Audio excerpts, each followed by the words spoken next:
On offshore platforms for the oil and gas industry, deluge systems are the primary and often only source of safety in case of fire.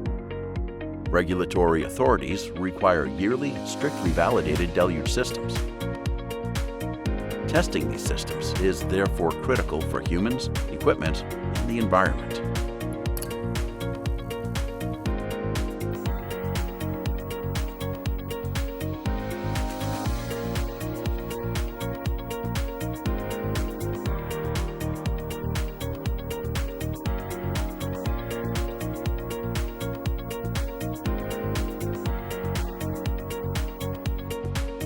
Testing of deluge systems in the regular way causes an array of problems and difficulties. It's a very time-consuming process. It requires a lot of preparation time and is therefore expensive. Water in a deluge system causes corrosion, salt crusting, and even marine growth, such as mussels in the flow pipes and nozzles. The spray of seawater contributes to corrosion of the entire production facilities and other expensive processing equipment on the platform.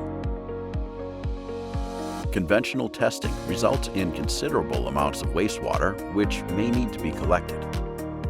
Wet deluge testing can potentially cause an unplanned plant shutdown.